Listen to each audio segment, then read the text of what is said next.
Adrian was just a waiter in a quiet Midwest town, until a particle experiment ripped open a portal to another dimension.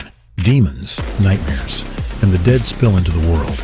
Caught in the chaos, Adrian is bitten, and everything starts to change. Chapter 1. The Last Meal at Denny's. The bell over the door jingled as Adrian wiped down the counter, his back sore from hours on his feet. The midday rush had come and gone, leaving only the hum of the overhead lights and the faint buzz of a broken air conditioner. It was just another ordinary day in the little Denny's on the corner of 3rd and Main and Westfield, a quiet town in the Midwest. Nothing ever really happened here, and Adrian was grateful for it. He wasn't the type to crave excitement. His job at the restaurant was stable, the tips were good, and the hours were predictable. The regulars knew his name, and he knew theirs. Sarah with her coffee addiction, Larry the trucker who only ever ordered the cheeseburger, and even Mrs. Thompson, who swore by the potato skins. But today, something felt off. The low murmur of conversations from the scattered few customers was interrupted by the flickering of the television mounted in the corner of the restaurant. Everyone glanced up when the feed shifted from local weather to an emergency broadcast. A stern voice crackled from the speakers, announcing a live demonstration from a man named William Forge, an industrialist with more money than any of them could fathom. Forge had made a name for himself in the world of energy, and today he was unveiling a particle accelerator that promised to change the world. Adrian had seen the advertisements for it on TV, but he never paid much attention. His life wasn't about big ideas or world-changing inventions. He was just trying to make it through another day without something going wrong. But as he watched the screen, something in Forge's eyes caught his attention. A certain gleam that reminded him of the men who made big promises but rarely kept them. "You can see here," Forge's voice echoed over the speakers. "This device will generate enough energy to power an entire city with only a fraction of the resources currently required." His fingers danced over a digital display. "The future of energy is here, and it starts today." Adrian stared at the screen, his curiosity piqued despite himself. The camera zoomed in on the massive machine, its smooth metallic surface gleaming under the harsh lights. Adrian knew enough to know that particle accelerators were dangerous, but he didn't expect the nightmare that followed. Without warning, a violent tremor shook the restaurant, rattling the glasses on the counter.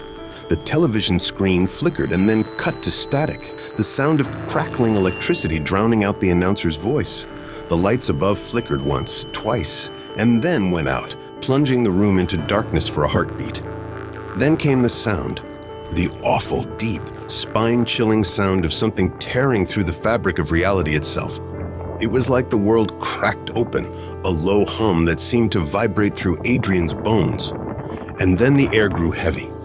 The temperature dropped.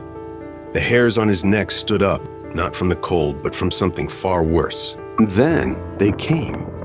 Through the cracks in the fabric of the world, creatures began to spill through, shadows, indistinct at first, but quickly solidifying into grotesque forms.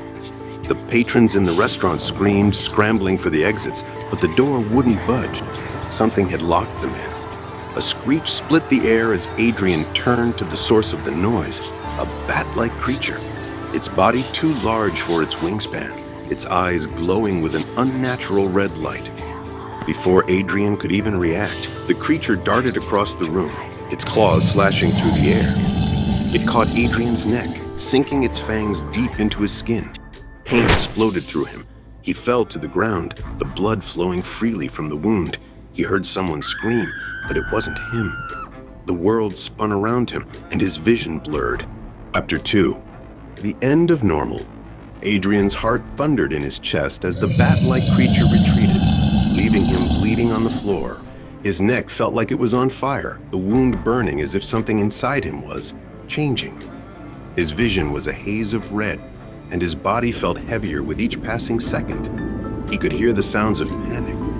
People running, screaming, smashing against the windows in vain attempts to escape. But everything felt distant, muffled as though he were underwater. He staggered to his feet, clutching the counter for support. His fingers trembled, slick with his own blood, and his head swam with dizziness. His legs buckled beneath him, but he caught himself just before he hit the floor again. He could hear them now. Growls, snarls, the unmistakable sound of something hungry. The doors to the kitchen crashed open as a group of people. Other survivors piled in, all frantic, eyes wide with terror. Among them was a tall woman with dark hair, her face pale from the shock.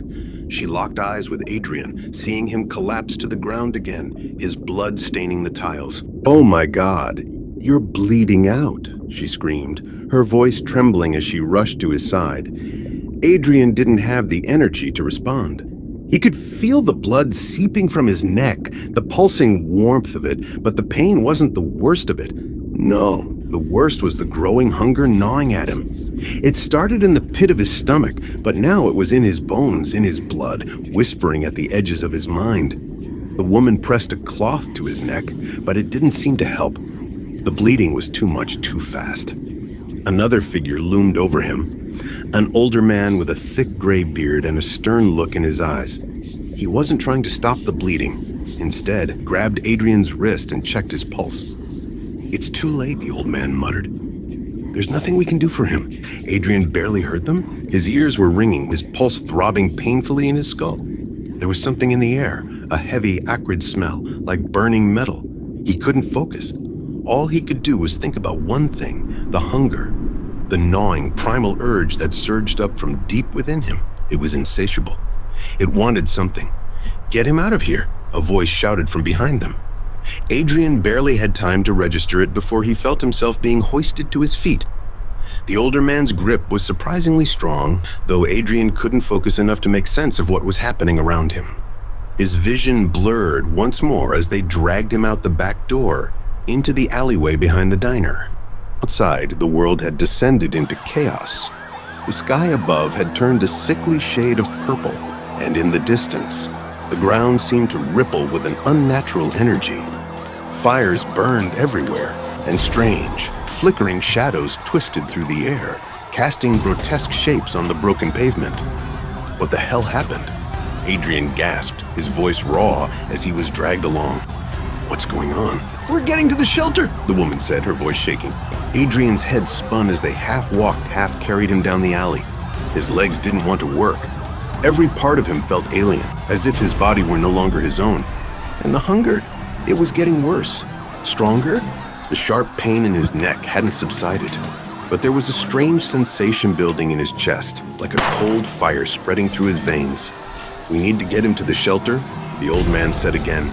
"Now, before whatever the hell that thing is catches up with us."